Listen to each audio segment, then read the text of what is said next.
आपण येऊन पोहोचलोय अतिसंभाव्य भाग 5 पर्यंत. आतापर्यंत आपण भाग 1, 2, 3, 4 मध्ये जे काही प्रश्न घेतले ती संपूर्ण पेपरच्या दृष्टिकोनातून महत्त्वाची प्रश्न होती. परिपूर्ण आयोगाच्या पॅटर्नवर आधारित ही आपली प्रश्न सिरीज आहे. तुम्ही बघतात सर्वजण लेक्चर, मला बऱ्याच विद्यार्थ्यांच्या कमेंट्स येतात, बऱ्याच विद्यार्थ्यांचे मेसेज येतात की सर जे काही प्रश्नांचं स्वरूप आहे ते प्रश्नाचं स्वरूप परिपूर्ण आयोगाच्या धर्तीवरती अवलंबून आहे. तर यस, परिपूर्ण आयोगाच्या धर्तीवरती प्रश्न सिरीज अवलंबून आहे. मराठीमध्ये तुम्हाला खूप मोठ्या प्रमाणामध्ये 17 डिसेंबरच्या पेपरला निश्चितच खूप मोठ्या प्रमाणामध्ये फायदा होणार आहे. नमस्कार, मी लक्ष्मण चौधरी, सर्वांचं लक्ष मराठी या ऑनलाईन प्लॅटफॉर्मवर सहर्ष स्वागत करतो. चला जाऊया आपण आता पहिल्या प्रश्नाकडे मार्गस्थ होऊया. बघा, पहिला प्रश्न आहे आजचा की अनेक वचनी रूपातही न बदलणारा शब्दाचा गट ओळखा. आता तुम्हाला सर्वांना माहिती आहे की वचनाचे प्रकार म्हटल्यानंतर मराठीमध्ये किती प्रकार आहे? दोनच प्रकार आहे. एक आहे एक वचन, दुसरा प्रकार आहे अनेक वचन. ह्या दोन प्रकारांमध्ये समावेश होत असतो. जेव्हा तुम्ही संस्कृतमध्ये जातात तर संस्कृतमध्ये याची रचना जी काही आहे किंवा याचे जे काही प्रकार आहे याचे 3 प्रकार पडतात. एक वचन, द्विवचन आणि बहुवचन. अशा प्रकारे वचनाचे एकूण मराठीमध्ये किती प्रकार आहेत? 2. मग आता इकडे बघा, पहिला पर्याय आपल्याला दिला मुलगा. आता मुलगा या नामाचं अनेक वचन होतं का नाही होत? तर मुलगा या नामाचं अनेक वचन मुले किंवा मुलगे अशा पद्धतीने त्याचं अनेक वचन होत असतं. राजा म्हटल्यानंतर किंवा राजा म्हटल्यानंतर राजे अशा पद्धतीने अनेक वचन होतं. राणी म्हटल्यानंतर राण्या अशा पद्धतीने अनेक वचन होत असते. बरोबर.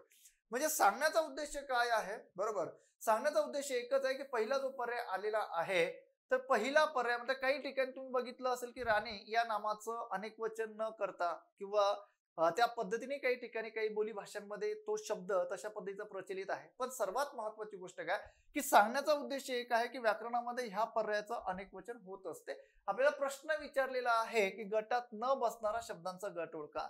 आता आपल्याला काय विचारलंय? गटात न बसणारा शब्दांचा गट म्हणजे या सर्वांचं अनेक वचन होते आहे. अनेक वचनी रूपात न बसणारा शब्दांचा गट ओळखा असा प्रश्न आपल्याला विचारलेला आहे. म्हणजे आता याचं अनेक वचन होतं. आता देव, चिकू आणि बैल यांचं अनेक वचन होताना कधी दिसत नाही. म्हणजे पर्याय क्रमांक बी हा तर बरोबर आहे.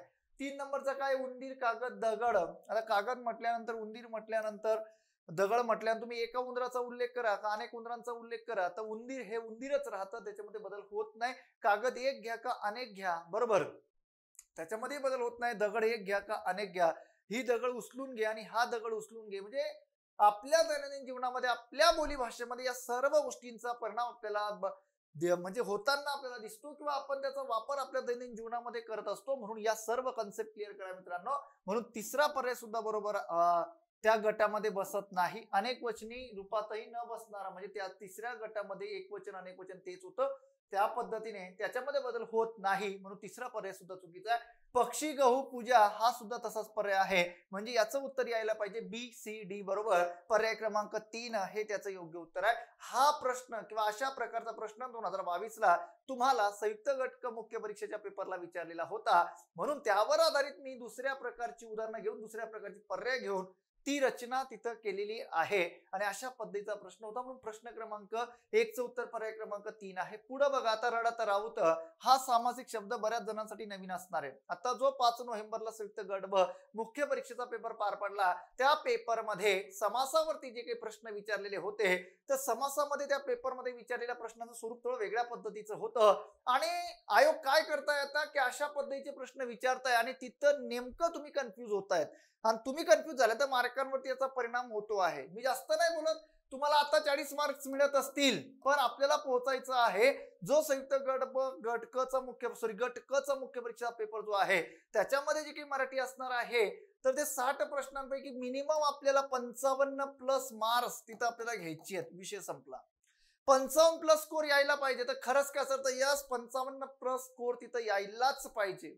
त्या पद्धतीची तयारी तुम्ही केली पाहिजे, त्या पद्धतीचा सराव तुम्ही केला पाहिजे, त्या पद्धतीच्या कन्सेप्ट तुमच्या क्लिअर असल्या पाहिजे. आता जर तुम्ही 50 पर्यंत जात असताय तर तिथं तुम्हाला हे 5 मार्क फक्त अशा प्रकारचे प्रश्न वाढवणार आहेत. ओके, म्हणून ही सिरीज आपण सुरू केलेली आहे. अव्ययभाव सर्वांना माहिती आहे. अव्ययभाव समासाचे प्रकार किती पडतात सर्वांना परिचित आहे. सर्वात पहिला जो प्रकार आहे तो मराठी, त्याच्यानंतर दुसरा आहे संस्कृत उपसर्ग, आणि तिसरा जो आहे यावनी अव्ययीभाव, असे 3 प्रकार अव्ययीभाव समासाचे पडतात की ज्या समासाचं पहिलं पद जे आहे ते अति महत्वाचं असतं. आ यथा प्रति हर बिन बे गैर अशा प्रकारची उपसर्ग ज्या सामासिक शब्दाला जोडलेली असतात त्याला मराठीमध्ये अव्ययीभाव समास असं म्हटलं जातं. त्यामध्ये द्विरुक्त शब्दांचा सुद्धा समावेश त्यामध्ये होत असतो.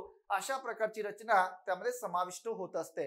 त्यानंतर आता कर्मधारा, आता रडत राऊत म्हटल्यानंतर पर्याय क्रमांक 2 हे त्याचं योग्य उत्तर आहे कर्मधारा आहे. कर्मधारा म्हटल्यानंतर आपल्या भाषेमध्ये सांगतो कर्मधाराची जी काही रचना असते का नाही, तर कर्मधाराची रचना अशाच पद्धतीची असते की पहिलं पद जे आलेलं असतं ते नाम असतं, दुसरं पद हे विशेषण असतं, दिलेल्या सामासिक शब्दाचा विग्रह केल्यानंतर अशा प्रकारची रचना त्यामध्ये समाविष्ट होत असते. पहिलं पद विशेषण असतं, दुसरं पद नाम असतं. दोन्ही पदे काय येऊ शकतात, दोन्ही पदे विशेषण येऊ शकतात. अशा प्रकारची रचना येऊ शकते. काही ठिकाणी अशा प्रकारची रचना असते की दोन्ही पदे नामही येऊ शकतात.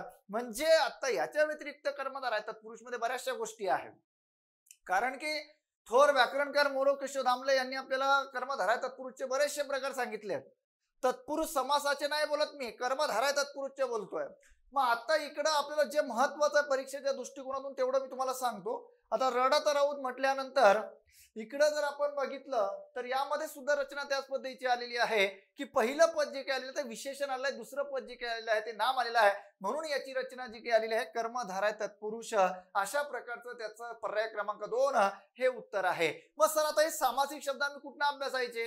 आता एवढं तुम्ही डिटेल अभ्यासाची गरज नाही, जेवढं तुम्ही केलेलं आहे तेवढंच पुरेसं आहे. आता जी काही अतिसंभाव्य प्रश्न सिरीज याकरताच आपण आपल्या युट्यूब चॅनलवरती सुरू केली आहे. ज्या विद्यार्थ्यांनी अजूनही आपला युट्यूब चॅनल सबस्क्राईब केला नसेल त्यांनी आताच आपला युट्यूब चॅनल सबस्क्राईब करा. तुम्हाला खूप मोठ्या प्रमाणामध्ये या 17 डिसेंबरचे पेपर असतील किंवा आगामी काळामध्ये होणाऱ्या ज्या सर्व परीक्षा असतील त्या सर्व परीक्षांसंदर्भात खूप मोठा फायदा तुम्हाला होणार आहे. त्याकरता ज्यांनी अजूनही आपलं युट्यूब चॅनल सबस्क्राईब केलं नसेल त्यांनी आवर्जून करून घ्या. आता द्वंद्व समास म्हटल्यानंतर तुम्हाला सर्वांना माहिती आहे द्वंद्व समासामध्ये दोन्ही पद आलेली जी असतात ती समान असतात आणि त्यामध्ये 3 प्रकार पडतात. सर्वात पहिला प्रकार येतो तुमचा कोणता नंबर 1 मध्ये इतरेतर, त्यानंतर वैकल्पिक आणि समाहार द्वंद्व. समाहार द्वंद्वचे पुढच्या सिरीज मध्ये उपप्रकार मी घेतो. म्हणजे मी काय करतोय की प्रश्नांच्या माध्यमातून तुमची परिपूर्ण रिव्हिजन करून देतोय. जे तुम्ही अभ्यासता आहात त्याच्यापेक्षा वेगळं काहीतरी आपल्या प्रश्न सिरीज मधून तुमच्यापर्यंत पोहोचवण्याचा माझा प्रयत्न आहे, तुमच्यापर्यंत पोहोचवण्याचा माझा मानस आहे. चला जाऊया पुढे. आता बहुविरी समास म्हटल्यानंतर सर्वांना माहिती आहे दोन्ही पदे महत्वाची नसून तिसऱ्या पदाचा बोध होतो. हा दुसरा प्रश्न होता. तिसऱ्या नंबरचा प्रश्न आहे आता तू नियमित अभ्यास करावास, अशा प्रकारचं उदाहरण आपल्याला लिहिलेलं आणि सांगितलेलं आहे की याचे अज्ञार्थी वाक्य करा असा प्रश्न तुम्हाला तिथं विचारलेला आहे. आता अज्ञार्थी वाक्य करा म्हटल्यानंतर तू नियमित अभ्यास कर हेच त्याचं योग्य उत्तर असणार आहे. कारण की तू नियमित अभ्यास करावा असं वा म्हटल्यानंतर कोणत्या आख्यात आहे? वाख्यात क्रियापद आलेलं आहे. आता वाक्यात क्रियापद ते आलेलं आहे. आता अज्ञार्थी वाक्य बनवा अशा प्रकारचा प्रश्न तिथं आलेला आहे. तू नियमित अभ्यास करतोस हे काही येणार नाही. तू नियमित अभ्यास करीत नाहीच, त्यानंतर तू नियमित अभ्यास करीत असतोस अशा प्रकारे 3 पर्याय तर काही येऊ शकत नाही. पर्याय क्रमांक 1 हे त्याचं योग्य उत्तर आहे की तू व्यवस्थित अभ्यास कर अशा पद्धतीने हे त्याचं योग्य उत्तर आहे. त्याच्यानंतर पुढे जर तुम्ही गेलात तर भलं मोठं वाक्य दिसतंय, पर्याय दिसतायत, अशा प्रकारची प्रश्न फक्त आलेली असतात. सोपी असतात पण म्हणजे वेळ खाण्यासाठी आयोग अशा प्रकारची प्रश्न टाकत असते. म्हणजे यासाठी आपला सराव खूप जबरदस्त असला पाहिजे, स्पीड असला पाहिजे.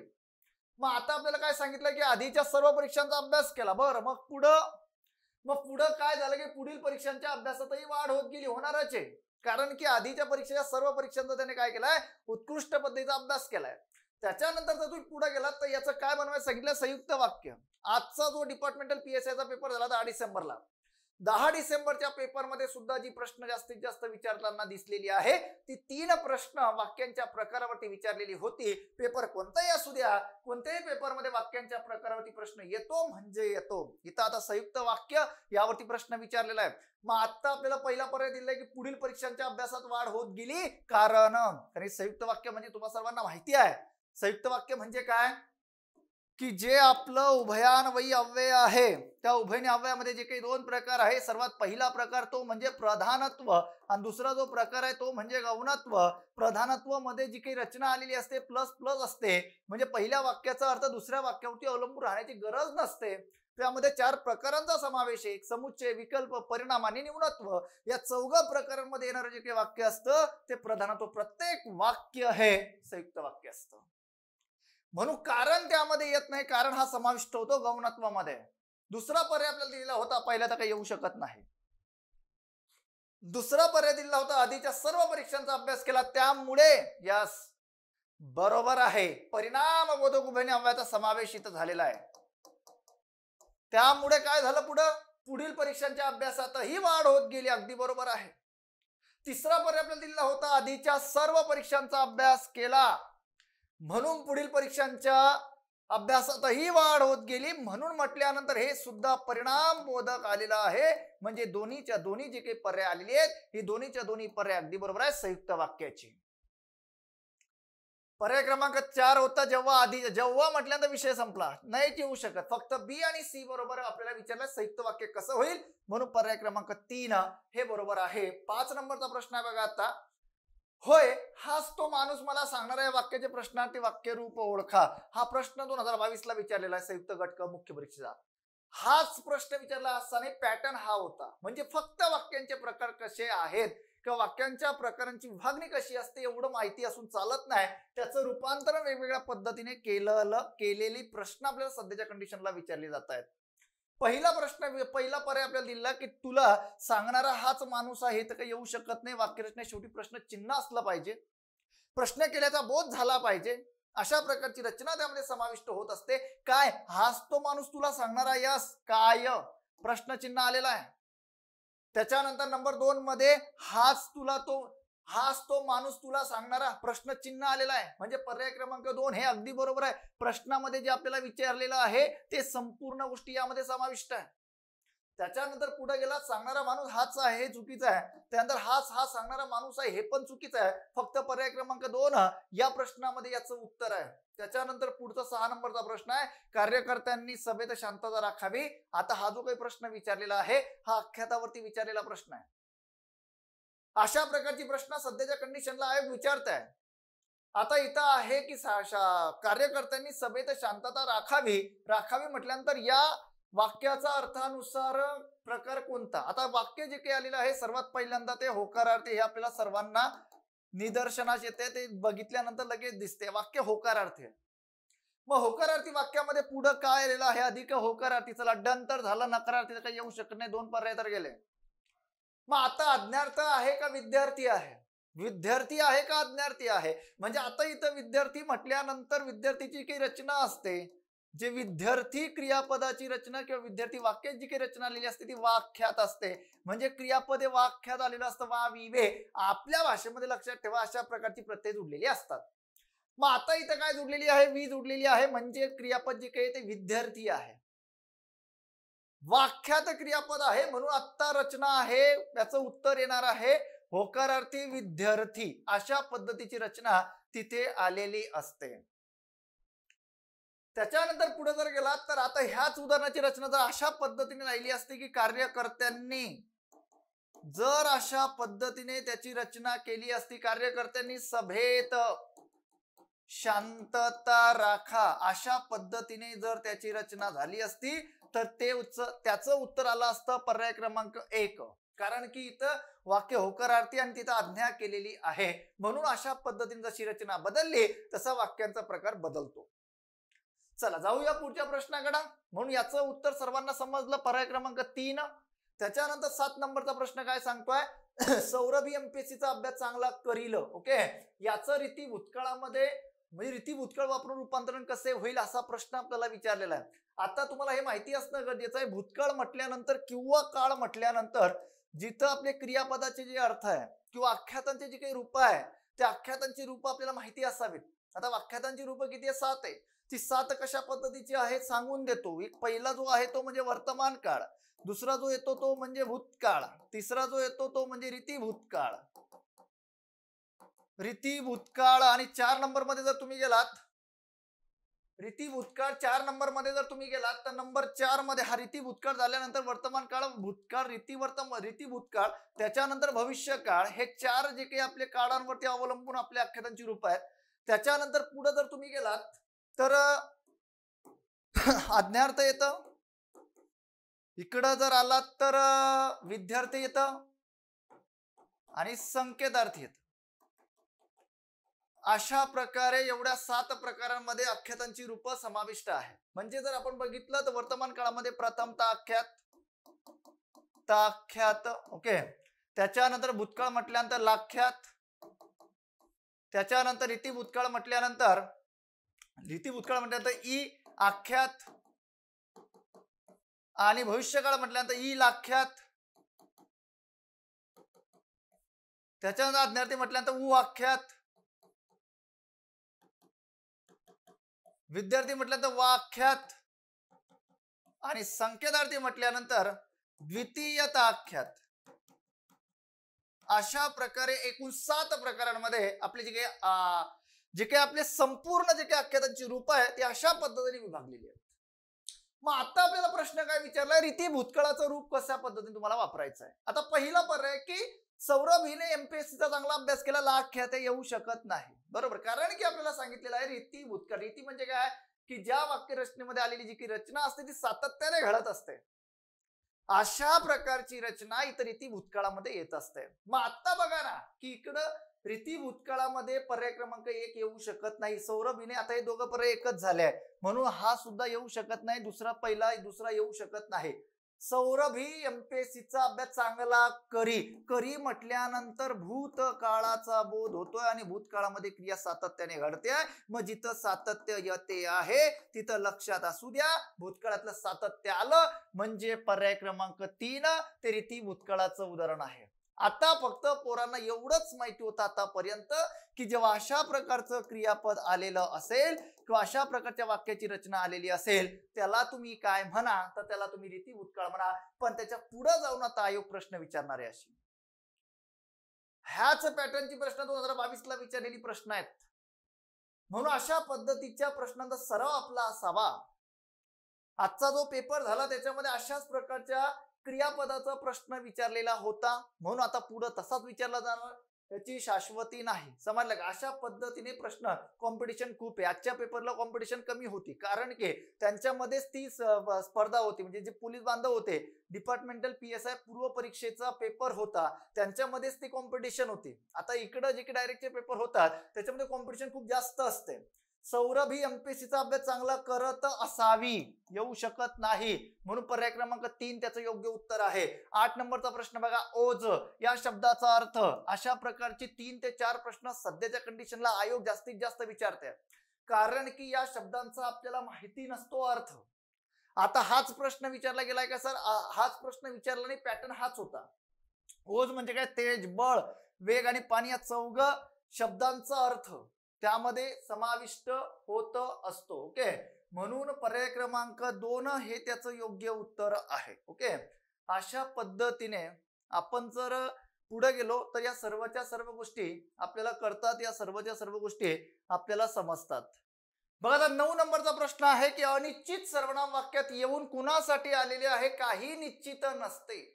म्हणजे आता इथे एक महत्वाची गोष्ट आहे की अनिश्चित सर्वनामाची कन्सेप्ट जी तुमची क्लिअर असली पाहिजे की जे अनिश्चित सर्वनाम आलेलं आहे तर अनिश्चित सर्वनाम म्हणजे काय की ज्या वाक्यरचनेमध्ये ते सर्वनाम कुणासाठी आलेलं आहे काही निश्चित नसते, अशा प्रकारची रचना अनिश्चित सर्वनामाची असते.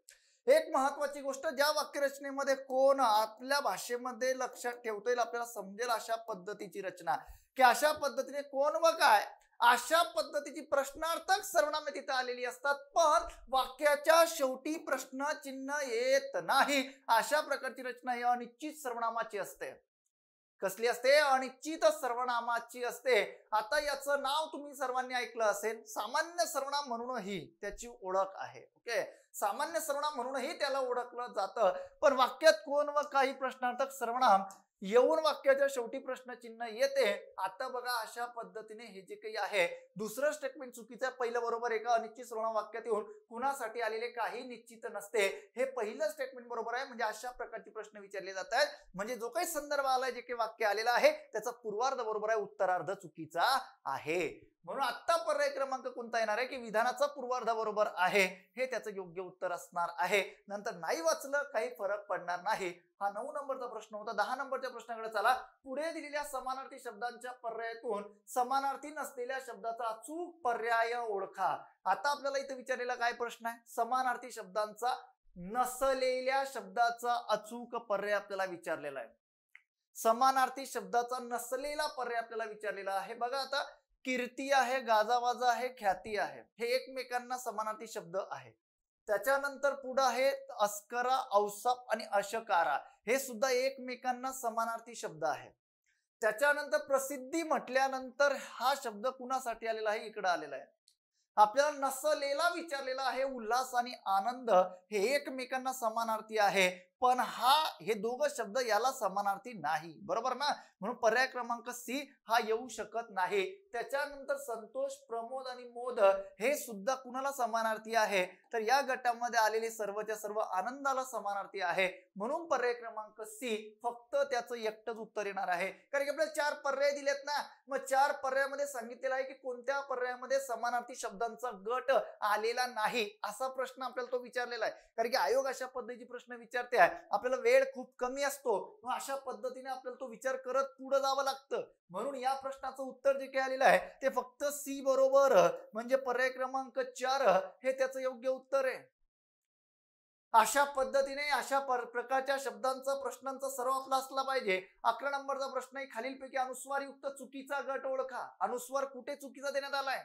आता संगत म्हटल्यानंतर अनुस्वार बरोबर आहे, सिंह म्हटल्यानंतर बरोबर आहे, संताप म्हटल्यानंतर बरोबर आहे, त्यांची सरांसाठी गंमत हे सुद्धा बरोबर आहे, संसार 100 कंसात हे सुद्धा बरोबर आहे. तुम्हाला आतापासूनच सांगून ठेवतो की विसर्ग, अनुस्वार यावरती 1 ते 2 प्रश्न आयोग विचारतं म्हणजे विचारतं, आणि या परीक्षेला विचारले जाणार म्हणजे जाणार, लक्षात असू द्या. त्यानंतर साठा, फाटा, मठ्ठा हे काही येऊ शकत नाही, इथं अनुस्वार येत नाही. हे अनुस्वार विरहित लिहिली जाणारी शब्द आहेत. म्हणून पुढे जाऊया. या प्रश्नाचं उत्तर पर्याय क्रमांक 4 आहे. त्यानंतर आता द्वंद्वार्थ हा बऱ्याचदा विचारला गेलाय, म्हणजे हा विचारला गेला श्रीमुखात देणे, हा द्वंद्वार्थ बऱ्याचदा विचारलेला आहे. आता त्याचा जो काही अर्थ आहे तो अशा पद्धती, तोंड रंगविण्याचा अर्थ काय, तर श्रीमुखात देणे हे बरोबर आहे. थोबाडीत ठेवून देणे हे सुद्धा त्याचं योग्य उत्तर आहे. पर्याय क्रमांक 3 येणार का? खूप रागाने बोलणे नाही येऊ शकत, ओठाला पाने पुसणे नाही येऊ शकत, फक्त ए आणि बी बरोबर अशा प्रकारचं उत्तर त्याचं असलं पाहिजे. पर्याय क्रमांक 1 हे योग्य उत्तर आहे. काही प्रश्न मी इझी घेतली आहेत, काही प्रश्न टफ घेतली आहेत. सर्वच प्रश्न टफ असली पेपरमध्ये, सर्वच प्रश्न टफ राहत नाही. आयोगाचा पॅटर्न समोर ठेवूनच या सर्व गोष्टी मी घेतोय. चला जाऊया पुढे. आता 12 नंबरचा प्रश्न होता. 13 नंबरचा प्रश्न आहे, अति झाले अन आता बघा पर्याय योग्य पर्याय निवडा असा प्रश्न विचारलेला आहे. म्हणीवरती अशा प्रकारची प्रश्न विचारली जात आहेत. पहिला पर्याय, अति झाले गावच्यानं पोट फुगले देवाचे, बरोबर आहे. कृती एकाची पण त्रास दुसऱ्याला, म्हणजे कृती एक जण करतो, एखादा जण खोडी करतो, त्याचा त्रास दुसऱ्याला होतो, असं कधीच आपल्याला वागायचं नाहीये की आपण चूक करणार आहे आणि त्याचा त्रास दुसऱ्याला होणार आहे, अजिबात नाही. आपल्या बुद्धीला ते पटणार पण नाही. म्हणून आता पर्याय क्रमांक 1 हे बरोबर आहे. त्याच्यानंतर औशी खाई तूप आणि सकाळी पाही रूप, एवढं थोडी काही म्हणजे उतावळेपणा चालतो, बरोबर का नाही. म्हणजे औशी खाई तूप म्हणजे संध्याकाळी खाल्लं की लगेच सकाळी त्याचा परिणाम दिसला पाहिजे चेहऱ्यावर, अजिबात नाही, शक्य होत नाही. म्हणून आता दुसरं काय आलेलं आहे की अतिशय कठोरपणाने वागणे, अजिबात नाही, कठोर नाही, तो उतावळेपणाने वागणे असा त्याचा अर्थ होतो. त्याच्यानंतर दुसरी जोडी चुकीची आहे. त्यानंतर अवजबाई इकडे आणि पुनवबाई तिकडे एकमेकांच्या बाजूने असणे. आता इकडे तिकडे म्हटल्यानंतर हे विरुद्ध बाजू झाली ना, मग ते बाजूने असणे कसं काय येणार आहे, ते येऊ शकत नाही, ते म्हणजे येणार विरोधी असणे, अशा पद्धतीने येणार. म्हणून तिसरी जोडी सुद्धा काय झाली, चुकी झाली आहे. 4 नंबर काय आहे, इच्छी परा ते येई धरा, दुसऱ्याच्या वाईट चिंतिले तर आपल्यालाच वाट्याला येणे, म्हणजे एखाद्याचं आपण वाईट बघतो, बरोबर ना. म्हणजे वाईट बघतो म्हणजे असं नाही, समाजामध्ये बऱ्याचशा गोष्टी घडत असतात की समाजामध्ये अशा प्रकारची मानसिकता आपल्याला दिसते की याचं वाईट झालं पाहिजे, बरोबर ना. पण तसं करून चालत नाही मित्रांनो. तसं जर केलं तर त्या सर्व गोष्टींची फळं आपल्याला भोगावी लागतात. त्याच्यामुळे सर्वांना मदत करणं, सर्वांविषयी चांगले विचार ठेवणं हेच यशाचं गमक आहे, लक्षात असू द्या. म्हणून इच्छी परा ते येई धरा ही म्हण तिथे लागू पडते. म्हणून ही सुद्धा बरोबर आहे. म्हणजे ए आणि डी याचं योग्य उत्तर आहे. म्हणजे ए आणि डी पर्याय क्रमांक 1 हे त्याचं योग्य उत्तर आहे. गौणत्व बोधक उभ्याने अव्ययांनी जोडलेली वाक्य अर्थाच्या दृष्टीने स्वतंत्र असतात, म्हणजेच ती एकमेकांवर अवलंबून नसतात. आता मला वाटतं की वाक्य वाचल्यानंतर अतिशय सोपा प्रकार आहे हा. आता तिथं उभयने अव्यय विचारलेलं होतं, मी इथं गौणत्व घेतलं, आयोगाच्या धर्तीवर विचारलेली प्रश्न. म्हणून आता हे संपूर्ण विधान चुकीचं आहे की गौणत्व पद उभयने अव्ययांनी जोडलेली वाक्य अर्थाच्या दृष्टीने स्वतंत्र असतात, म्हणजे ती एकमेकांवर अवलंबून नसतात.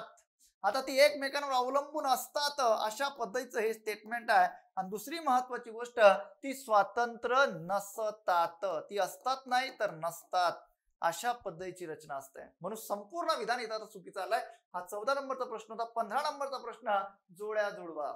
बघा आता कामसू म्हटल्यानंतर काय होतं, तर कामसू म्हटल्यानंतर काम चुकारपणा तो जो करत असतो त्याला कामसू असं म्हटलं जातं. म्हणजे त्याला एक स्पेसिफिक वर्ड किंवा स्पेसिफिक शब्द आहे मराठीमध्ये, आळशी. कोवळा म्हटल्यानंतर सर्वांना माहिती आहे. आता इथं जोड्या जुळवा म्हटल्यानंतर कुणाच्या जोड्या जुळवायचे, तर इथं हा काम जो करणारा असतो तो असतो, समजलं का. आता इथं जोड्या कुणाच्या जुळवायचे, तर इथं आलेल्या ज्या काही जोड्या आहेत तर ह्या विरुद्धार्थी शब्दांच्या जोड्या जुळवायच्या. तिथं लिहायचं बाकी राहिलंय ते विरुद्धार्थी शब्दांच्या ज्या काही जोड्या आहेत, विरुद्धार्थी शब्दांच्या जोड्या. म्हणजे कामसू म्हटल्यानंतर काम करणारा, काम चुकारपणा करणारा वेगळा, त्याच्यानंतर आळशी वेगळा, आणि इथं कामसू म्हटल्यानंतर जो काम करण्यामध्ये पारंगत असतो तो, आणि जो आळशी असतो सर्वांना माहिती आहे, बरोबर ना. कोवळा म्हटल्यानंतर त्याच्या विरुद्ध येतं निबर. थोर म्हटल्यानंतर महान, त्याच्या विरुद्ध येतं सान लहान. मोद, मोद म्हटल्यानंतर आनंद हर्ष. आणि खंत म्हटल्यानंतर काय, तुम्हाला सर्वांना माहिती आहे खंत, मी खंत व्यक्त केली म्हणजे वाईट वाटतं, बरोबर ना, वाईट, अशा पद्धतीने. म्हणजे एकमेकांना विरुद्धार्थी शब्दांच्या जोड्या इथं जुळवायच्या होत्या, अशा प्रकारचे प्रश्न तुम्हाला विचारले जात आहेत. आता इकडं याच्या जोड्या जुळल्यानंतर याचं उत्तर काय येते बघा, याचं 4 इथं इथं आहे, म्हणजे 1 आणि 3 पर्याय तर गेला. त्यानंतर कोवळा म्हटल्यानंतर 3 एकाच ठिकाणी, पर्याय क्रमांक 2 हे त्याचं योग्य उत्तर असणार आहे. हा 15 नंबरचा प्रश्न होता. 16 नंबरचा प्रश्न आहे, भाववाचक नामांचा शब्द गट ओळखा. भाववाचक नाम विचारली आपल्याला. आता भाववाचक नाम म्हटल्यानंतर तुम्हाला माहिती असलं पाहिजे की ज्या नामातून एखादा गुण किंवा भाव प्रकट होतो त्याला भाववाचक नाम म्हणतात. नंबर 2 मध्ये जर तुम्ही आलात तर नंबर 2 मध्ये जिथं कृतीवाचक नामे आलेली असतात किंवा कृतीवाचक शब्दांचा समावेश होतो. नंबर 3 मध्ये व्यवसाय दर्शक शब्द जिथं आलेली असतात. नंबर 4 मध्ये अधिकार दर्शक शब्द जिथं आलेली असतात, त्या सर्व शब्दांचा समावेश भाववाचक नामामध्ये होतो. हे 4 नंबर. 5 नंबर मध्ये जर तुम्ही आलात तर अशा प्रकारची प्रत्यय यत्व, पना, ता, वा, गिरी, आई, की, पना, इक, अशा प्रकारची प्रत्यय जिथं जुडलेली असतात ती रचना गुणाची आलेली असते, ती भाववाचक नामाची असते. माझा कांडन, दळण, समाधान ही कृतीवाचक शब्द भाववाचक नामे आहे. गोडी, उंची, प्रीती ही सुद्धा भाववाचक नाम आहे. कोर्य, पशुत्व, शौर्य इथं प्रत्यय जुडलेली आहे, ही सुद्धा भाववाचक नाम आहे. यावरती जास्त बोलण्याची गरज नाही. म्हणून ABC बरोबर, पर्याय क्रमांक 1 त्याचं योग्य उत्तर आहे. 16 नंबरचा प्रश्न आहे, कोणत्या नामांचे सामान्य रूप होत नाही. हा अतिशय महत्वाचा प्रश्न 2022 ला विचारलेला आयोगाने प्रश्न. हाच नाही अशा स्वरूपाचा प्रश्न होता. व्यक्तीच्या विशेष नामाचे, हे बरोबर आहे, व्यक्तीच्या विशेष नामाचं सामान्य रूप होत नाही. तुम्हाला सर्वांना माहिती आहे. तुमचं नाव घ्या, तुमच्या नावाला एखादा प्रत्यय जोडा. सामान्य रूप म्हणजे काही कन्सेप्ट आधी क्लिअर करा. सामान्य रूप म्हणजे काय की एखादा विभक्तीचं प्रत्यय त्या नामाला जोडण्याच्या अगोदर त्या नामाच्या मूळ रूपामध्ये होणारा बदल म्हणजे सामान्य रूप. म्हणजे आता जर आपण लक्षात घेतलं, माझंच नाव घेतो मी, समजा लक्ष्मण. ओके, आता लक्ष्मण या नामाचं सामान्य रूप होणार आहे का विशेष नाम आहे? नाही होणार. लक्ष्मणाने नाही होत सामान्य रूप. विभक्तीचं प्रत्यय जोडण्याच्या अगोदर त्या नामाच्या मूळ रूपामध्ये होणारा बदल सामान्य रूप असतो, पण इथं विशेष नामामध्ये होत नाही. म्हणून पहिला पर्याय बरोबर आहे. एक अक्षरी शब्दाचे सामान्य रूप होत नाही, अजिबात होत नाही. म्हणजे क्ष व्यक्तीला बघा, एक अक्षरी क्ष व्यक्तीला किंवा क्षला कोरोनाची लागण झाली, कोरोनाची लागण झाली, म्हणजे अशा पद्धतीने एक अक्षरी शब्दाचे सामान्य रूप होत नाही. तिसरा पर्याय दिलेला होता, हे सुद्धा बरोबर आहे. तिसरा पर्याय दिलेला होता कुलनामांचे. काही कुलनामांचे सामान्य रूप होते. जसं आता देशपांडे म्हटल्यानंतर एकारांत आहे, इथं एकारांत हे नाम आलेलं आहे. याचं सामान्य रूप काय होते, तर याचं या एकारांत दिलेल्या कुलनामाचं सामान्य रूप या कारांत होते. म्हणजे काही कुलनामाचं सामान्य रूप होत असते, पूर्ण कुलनामांचे होते असं नाही. जसं की आता इकडं देशपांडे म्हटल्यानंतर यांना विभक्तीचं प्रत्यय जोडण्याच्या आधी त्या दिलेल्या शब्दाचं सामान्य रूप या कारांत होणार आहे. म्हणजे मला आता इथं जोडायचं आहे ना, देशपांडे या नामाला मला जोडायचं आहे ना, म्हणून आता देशपांड्यांना अशा पद्धतीने या कारांत काही नामांचं सामान्य रूप होणार. आता काही ठिकाणी देशपांडेंना असं सुद्धा त्या ठिकाणी दिसतं, पण मराठी व्याकरणामध्ये जो काही आपल्याला नियम ठरवून दिलाय तो अशा पद्धतीचा आहे. म्हणून कुल नामांचं सामान्य रूप होतं का नाही होत, तर काहींचं होतं काहींचं होत नाही. जसं की आता ई कारांत कुल नामाचं सामान्य रूप होणार नाही. जसं आता ई कारांत आहे वाणी, आता यांना जर तुम्ही प्रत्यय जोडायचं आहे तर त्यांचं सामान्य रूप होणार नाही. वाणींना, बरोबर ना. म्हणजे ई कारांत असेल किंवा आ कारांत असेल त्यांचं सामान्य रूप होणार नाही. म्हणजे जर आपण लक्षात घेतलं तर खेरा, बरोबर, म्हणजे यांचं आ कारांत आहे, बरोबर, तर त्यांचं सामान्य रूप काहींचं होत नाही, बरोबर, काहींचं होतं काहींचं होत नाही. म्हणून पर्याय क्रमांक 3 येऊ शकत नाही. पर्याय क्रमांक 4 तर येऊ शकत नाही, कारण की ई कारांत नपुसकलिंगी नामाचे सामान्य रूप तर ते होतं, कारण की ई कारांत पाणी म्हटल्यानंतर हे ई कारांत आलेलं आहे. याचं सामान्य रूप काय होत असतं, तर याचं सामान्य रूप होतं पाण्यात. पाण्या हे त्याचं सामान्य रूप झालं आणि त्याच्यानंतर त हे विभक्तीचं प्रत्यय त्याला जुडलं. म्हणजे अशा पद्धतीने प्रश्न क्रमांक 17चं उत्तर फक्त ए आणि बी बरोबर. पर्याय क्रमांक 1 हे त्याचं योग्य उत्तर असणार आहे. त्याच्यानंतर 18 नंबरचा प्रश्न, नवीन प्रश्न आहे, नवीन योग्य पर्याय निवडा. आता नवीन कर्मणी प्रयोग सर्व आख्यातांमध्ये होऊ शकतो. त्यानंतर दुसरा आहे की कर्मकर्तरी प्रयोग सर्व आख्यातांमध्ये होऊ शकत नाही. 2 स्टेटमेंट आहे. आता इथं नवीन कर्मणी कर्मकर्तरी सर्वांना परिचित आहे की कर्मकर्तरीचाच परिणाम नवीन कर्मणी आहे. अगदी बरोबर आहे, बरोबर.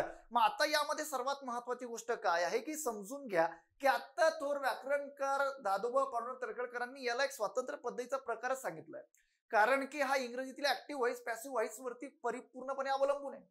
पण थोर व्याकरणकार मोरोकेशो दामले यांनी सांगितलेलं आहे, जे आपला कर्मणी प्रयोगाचा प्रकार आहे त्या कर्मणी प्रयोगाच्या प्रकारामध्ये त्याचा समावेश त्यांनी करून दिलाय उपप्रकार म्हणून.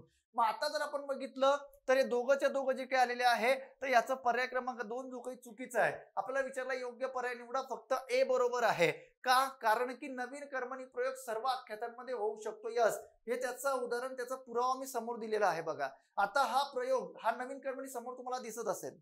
त्याच्यानंतर पुढे आलेला आहे संपूर्ण जी काही रूप घेतलेली आहेत, संपूर्ण आख्यातांमध्ये रूप घेतलेली आहेत. याच्यापेक्षा दुसरं उदाहरण काही येऊ शकत नाही. जसं की त्या ठिकाणी ता आख्यात घेतलेला आहे, त्यानंतर द्वितीयता आख्यात घेतलेला आहे, ला आख्यात घेतलेला आहे, वा आख्यात घेतलेला आहे, ई आख्यात घेतलेला आहे, उ आख्यात घेतलेला आहे, इला आख्यात घेतलेला आहे. म्हणजे प्रत्येकाचं आख्यात रूपांमध्ये याचा समावेश होत असतो. तुम्हाला सर्वांना माहिती आहे, त्याच्याबद्दल काही जास्त बोलण्याची गरज नाही.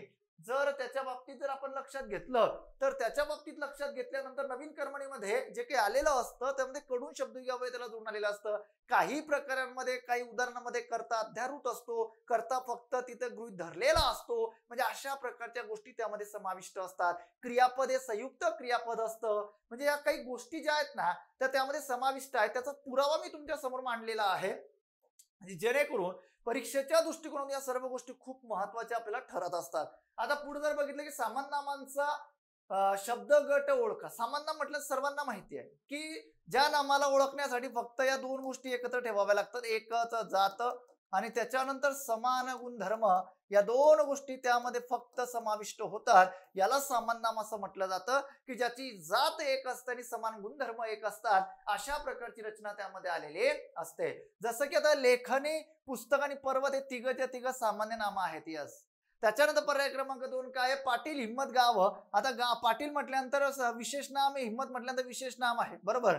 आता काही ठिकाणी हिम्मत हे जेव्हा व्यक्तीचं नाव विचारलं जाणार आहे तेव्हा ते विशेष नाम आलेलं असणार आहे, आणि जेव्हा हिम्मत म्हटल्यानंतर ते भाववाचक नामामध्येही समाविष्ट होऊ शकते, कृतीवाचक म्हणून. समजलं का? त्याच्यानंतर गाव म्हटल्यानंतर हे सामान्य नाम आहे. आई, कागद, मातृत्व ही संपूर्ण जी काही आलेली आहे. आता आई म्हटल्यानंतर, कागद म्हटल्यानंतर, मातृत्व म्हटल्यानंतर हे भाववाचक नाम आलेलं आहे, बरोबर. कागद म्हटल्यानंतर सामान्य नाम आहे, आई म्हटल्यानंतर आहे, बरोबर. म्हणजे आई जे काही आहे तर आई कुणाची पण असू शकते, म्हणजे ते पण सामान्य नामामध्ये समाविष्ट होणार आहे. म्हणजे अशा पद्धतीने पर्याय क्रमांक फक्त ए बरोबर हे सामान्य नामामध्ये समाविष्ट होणार आहे. अशा पद्धतीने जर आपण आता लक्षात घेतलं तर या सर्वच्या सर्व गोष्टी आपण क्लिअर करू शकतो, बरोबर. म्हणजे अशा पद्धतीने जर आपण लक्षात घेतला 19 नंबरचा प्रश्न होता आणि 20 नंबरचा प्रश्न आता हा अगदी महत्वाचा प्रश्न आणि तोही प्रयोगावरती विचारलेला प्रश्न आहे. फक्त वैशिष्ट्यांमधून प्रयोग ओळखा एवढंच मी इथं सांगणार आहे आणि याचं जे काही परिपूर्ण विश्लेषण आहे ते पुढे मी तुम्हाला देईल. वैशिष्ट्यावरून प्रयोग ओळखा हा प्रयोग द्वितीय पुरुषी तू तुम्ही हे करते असतानाच होतो, इतरत्र होत नाही. पहिलं वैशिष्ट्य.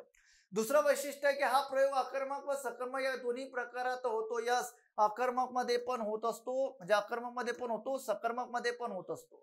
हा प्रयोग मुळात भावे प्रयोग असतो. यस, कोणता प्रयोग असतो? भावे प्रयोग असतो. बर, म्हणजे आता सर्वात पहिल्यांदा आपल्याला भावे प्रयोग तर समजला, परंतु कर्त्याच्या लिंग वचनाचा क्रियापद परिणाम झाल्याने तो कर्तरीही बनतो, म्हणजे त्याच्यामध्ये कर्तरी प्रयोगाची सुद्धा वैशिष्ट्ये असतात. म्हणजे एकदा तो भावे प्रयोगाची वैशिष्ट्य घेऊन येतो, एकदा कर्तरी प्रयोगाची वैशिष्ट्य घेऊन येतो, म्हणजे दोन्ही प्रयोगाची वैशिष्ट्ये त्याच्यामध्ये समाविष्ट होतात. मग तेव्हा अशा प्रकारची रचना जिथे बनते तेव्हा त्याला म्हटलं जातं कर्तृभाव संकर. अशा पद्धतीने या प्रयोगाची वैशिष्ट्ये त्याच्यामध्ये समाविष्ट होतात. म्हणून कर्मभाव तर काही येऊ शकत नाही, कर्तृ कर्म येऊ शकत नाही, फक्त कर्तृभाव संकर हे त्याचं योग्य उत्तर आहे. बऱ्याचदा आपण उदाहरणं वाचलेली आहे आणि तुम्ही जर म्हणत असाल तर पुढच्या लेक्चरला मी ती वैशिष्ट्ये उदाहरणं त्यामध्ये समाविष्ट करत असतो.